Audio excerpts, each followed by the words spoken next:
In 2017, 23.8 million opioids were prescribed. That's 2,700 prescriptions an hour. This demonstrates just how many people need and rely on opioids to lead pain-free lives. So, how do we currently treat pain? The two most common methods are using non-drug related therapies and using painkillers. Some of the non-drug related therapies include acupuncture, relaxation techniques, guided imagery, and physical therapy. However, most individuals rely on some type of pain-killing medication, which include the likes of paracetamol, anti-inflammatory drugs, steroids, and opioid therapy. Today, we're going to concentrate on the use of opioid medication. So, what are opioids? Opioids are a specific class of painkillers, originally derived from the opium poppy, and examples of opioids include morphine, codeine, tramadol, and buprenorphine. And how do they work? Pain relief can be achieved by activating special receptors in the brain. The two receptors here are the mu-opioid receptor, which we'll call the MOP receptor, and the nociceptor receptor, which we'll call the NOP receptor. The problem with current opioids, such as morphine, is that they primarily activate the mu receptor and do not activate the NOP receptor.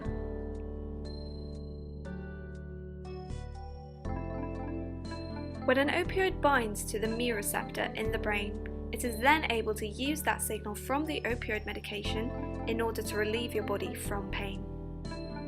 However, this pain relief is accompanied by unwanted side effects, which could include nausea, respiratory depression, where your breathing becomes slow and ineffective, sedation, constipation, tolerance to the medication, as well as addiction. Here's Professor Stephen Husbands from the Pharmacy and Pharmacology Department at the University of Bath to explain a little bit more. Do you think current opioid painkillers can be improved? Yes, absolutely. They're great. Opioids are essential in current clinical practice. They're very good analgesics, but they have definite problems. The side effects can be quite severe. Typical ones for clinical use would be constipation and tolerance. So constipation is kind of obvious one, doesn't need any more explanation, but tolerance is where you need increasing doses of the drug to get the same level of analgesic effect of pain relief. And those two are problems in the clinic. And then of course we hear a lot about drug abuse current days, so opioids also have abuse liability, so addiction potential. And now the problems we're looking at are to do with overdose perhaps, and respiratory depression, so opioids stop breathing, and that's why we're getting some of the deaths due to opioid overdose.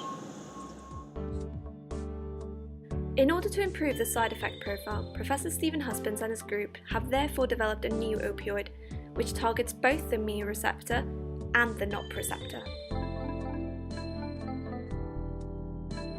By partially activating the mu receptor, as well as activating the NOP receptor in the brain, we will get the desired pain relief but with a better side effect profile. This means less respiratory depression, patients less likely of getting addicted, less constipation, decreased tolerance building up against the drug, and less dependence.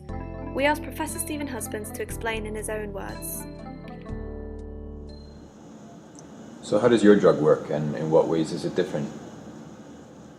So typical opioids work by activating a single receptor, the mu-opioid receptor. What we're looking to do is develop drugs which slightly activate that receptor, but also another receptor that gives analgesic effects.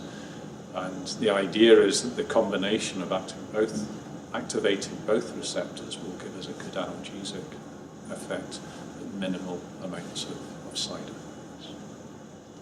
What are the implications of your research? Well, hopefully to develop a new analgesic which will be a lot safer than those that are currently out there. So what we're looking for is something which will give good levels of pain relief, but could be used, for example, for chronic pain without effects on or causing constipation or developing tolerance, for example.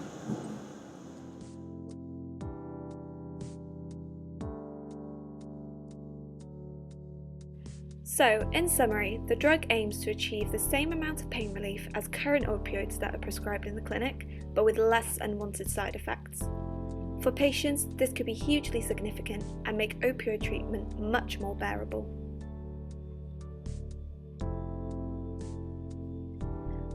These graphs summarise just how efficient current opioids are at treating pain, but how they also have so many undesirable side effects by only activating the mu opioid receptor.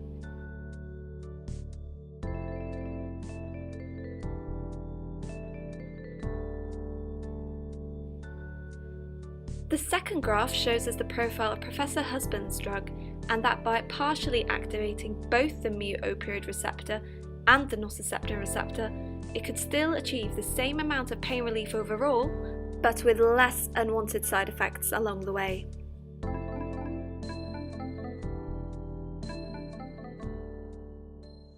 What would you say is the next step in your research, and what are some of the major challenges that you face? The next step is trying to move the compounds towards the clinic and clinical testing. And so as an academic research group, the challenges there are to do with funding, and we would definitely have to bring in sort of partners to help fund that work, whether it's venture capital groups or small pharmaceutical companies, and they can lead that work through into the clinic. Professor Husband's research is an exciting new area, and all the preclinical data to date looks extremely promising. We hope you've enjoyed our video and have learned something new today. Feel free to comment and let us know what you think.